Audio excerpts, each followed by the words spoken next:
શમીનો રમઝાનમાં રોઝો ન રાખી energy drink પીતો photo viral, મૌલવી ભડક્યા તો લોકોએ આપ્યું સમર્થન। ટીમ ઇન્ડિયાના ઝડપી બોલર મોહમ્મદ શમી અંગે ઓલ ઇન્ડિયા મુસ્લિમ જમાતના અધ્યક્ષ મૌલવી શહાબુદ્દીન રઝવી બરેલવીએ એક ટિપ્પણી કરી હતી, જેના પર વિવાદ સર્જાયો છે। મૌલવીના અનુસાર મોહમ્મદ શમીએ રમત દરમિયાન રોઝો ન રાખી ભૂલ કરી। મૌલવી શહાબુદ્દીન રઝવી બરેલવીએ કહ્યું કે રોઝા મુસ્લિમો માટે ફરજ છે। જો કોઈ સ્વસ્થ પુરુષ કે મહિલા રોઝો ન રાખે તો તે એક ગુનેગાર ગણાશે। ભારતની એક પ્રસિદ્ધ ક્રિકેટ હસ્તી મોહમ્મદ શમીએ મેચ દરમિયાન એનર્જી ડ્રિંક પી લીધું। લોકો તેમને જોઈ રહ્યા હતા। જો તે રમી રહ્યા હતા તો તેનો અર્થ એ છે કે તે સ્વસ્થ છે।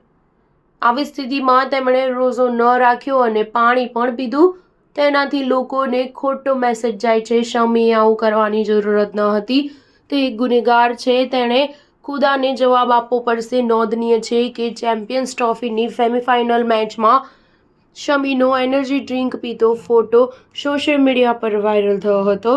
ઘણા લોકોએ કહ્યું હતું કે મોહમ્મદ શમીએ ઉપવાસ ન રાખીને કોઈ ગુનો કર્યો નથી।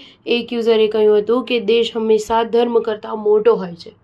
સ્ટાર ન્યૂઝ 7 હંમેશા સચ્ચાઈની સાથે।